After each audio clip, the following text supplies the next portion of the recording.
तो पानीपत की textile industry ने चाइना को पछाड़ दिया है। भारतीय जनता पार्टी विधायक प्रमोद विज ने बताया कि पानीपत आने वाले समय में टेक्सटाइल इंडस्ट्री के साथ साथ बल्क मेडिसिन इंडस्ट्री के नाम से भी जाना जाएगा, क्योंकि मुख्यमंत्री ने पानीपत को बल्क मेडिसिन इंडस्ट्री के लिए मंजूरी दे दी है। वहीं उन्होंने बताया कि पब्लिक पॉलिसी को लेकर बुलाई गई बैठक में प्रदेश की नीतियों में विधायकों की भागीदारी बढ़ाने के लिए चर्चा हुई। इसके साथ ही उन्होंने आरोप लगाया कि सामूहिक कार्य के लिए कई बार अधिकारी देरी करते हैं और फिर मामला मुख्यमंत्री और मंत्रियों के नोटिस में लाना पड़ता है।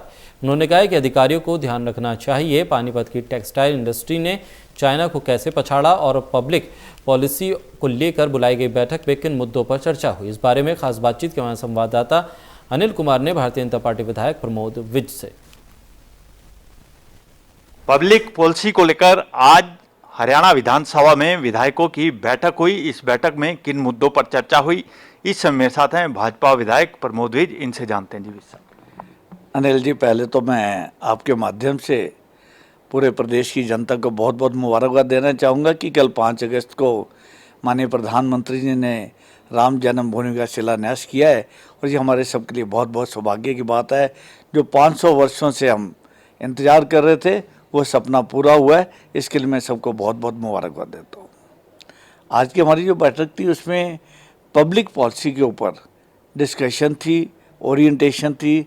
हमें बताया गया, इसमें एक्सपर्ट्स भी आए हुए थे और ये जो कार्यक्रम है हमारे जो सभापति हैं उन्होंने ज्ञानचंद गुप्ता जी ने इस कार्यक्रम को रखा था, जिसमें हरियाणा के 12 विधायक आए हुए थे।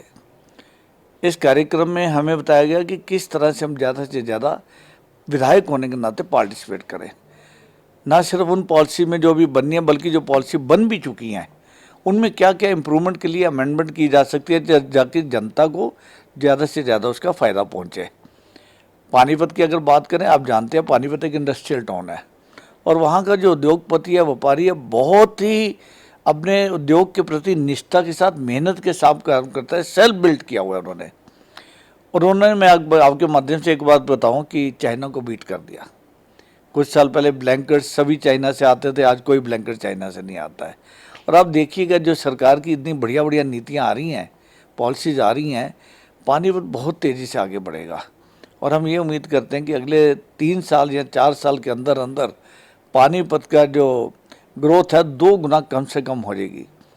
माननीय मुख्यमंत्री ने अभी थोड़ी दिन पहले जो रिफाइनरी वाला सेक्टर है HSADC का, उसको बल्क मेडिसिन के लिए घोषणा कर दिया उसकी। ये हमारा सौभाग्य है। आज तक बल्क मेडिसिन जो रॉ मटेरियल आ रहा था वो चाइना से आ रहा था।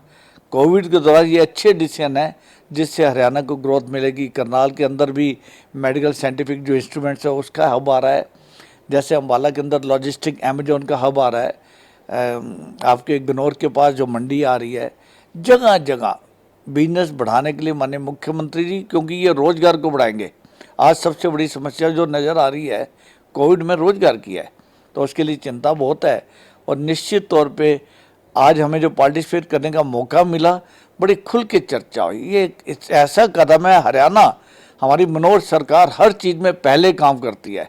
हरियाणा में पहली बार हुआ जब बजट सेशन से पहले माननीय मुख्यमंत्री 3 दिन का ट्रेनिंग सेमिनार रखा था और उसमें भी हमें सीखने को बहुत मिला था। तो ये हमारा सौभाग्य है। विशव भाजपा के विधायक विशंबर वाल्मीकि ने आरोप लगाया है कि जो अधिकारी है विधायकों का कहना नहीं मानते, और इसके साथ साथ उन्होंने अधिकारियों को चेतावनी भी दी है कि अगर वो जो सामूहिक कार्य हैं अगर उनको नहीं करेंगे तो ये मामला प्रिविलेज कमेटी में लाया जाएगा। आप उनके आरोपों से कितने सहमत हैं? देखिए, हम भी रोज़मर्रा के काम से अधिकारियों के साथ संपर्क में आते हैं। काफ़ी काम हो जाते हैं, काफ़ी काम डिले भी होते हैं। तो जब डिले होता है तो थोड़ा सा हमें बार बार रिपीटेडली कहना पड़ता है। मैं हमेशा कोशिश ये करता हूँ कि अधिकारियों के समन्वय रखते हुए अपनी जनता के काम ज़्यादा से ज़्यादा, सामूहिक काम जिसे ज़्यादा से ज़्यादा होते रहें। लेकिन समस्या कभी ना कभी तो आती है और उसके लिए फिर हम जो उचित होता है वो अधिकारियों को बताते हैं। हम मंत्री जी को बताते हैं, मुख्यमंत्री जी को बताते हैं। समस्या का हल हो भी जाता है, लेकिन थोड़ी बहुत प्रॉब्लम तो आती है। विशव उन्होंने ये भी आरोप लगाया है कि मुख्यमंत्री के निर्देश देने के बाद और हरियाणा विधानसभा अध्यक्ष के निर्देश देने के बाद भी अधिकारी विधायकों का कहना नहीं मानते। देखिए, निश्चित तौर पे अधिकारियों को इस बात का ध्यान रखना चाहिए। माननीय ज्ञानचंद गुप्ता जी स्पीकर महोदय ने पहले भी सर्कुलर जारी किया हुआ है, और एक बार जो हमारी वर्चुअल कॉन्फ्रेंस हुई थी उसके दौरान भी ये चर्चा पूरी तरह से विधायकों के साथ हुई थी। और मुझे उम्मीद है कि स्पीकर महोदय ने जो निर्देश दिए हैं अधिकारी उसका पालन करना पड़ेगा। उनको ऐसा नहीं हो सकता कि कोई भी माननीय विधायक उनके पास काम के लिए जाएं या टेलीफोन करें, तो उसका काम तो उनको करना पड़ेगा। ये थे मेरे साथ भाजपा विधायक प्रमोद विज। इन्होंने कहा है कि पब्लिक पॉलिसी को लेकर आज विधायकों की बैठक हुई है, उसमें व्यापार और रोजगार को कैसे बढ़ाया जाए इस मुद्दे को लेकर चर्चा हुई है। वहीं इन्होंने ये भी बताया कि कई अधिकारी आज भी विधायकों का कहना नहीं मानते, जिसकी वजह से उनको पब्लिक का सामना करना पड़ता है। Anil Kumar, total news, Chandigarh.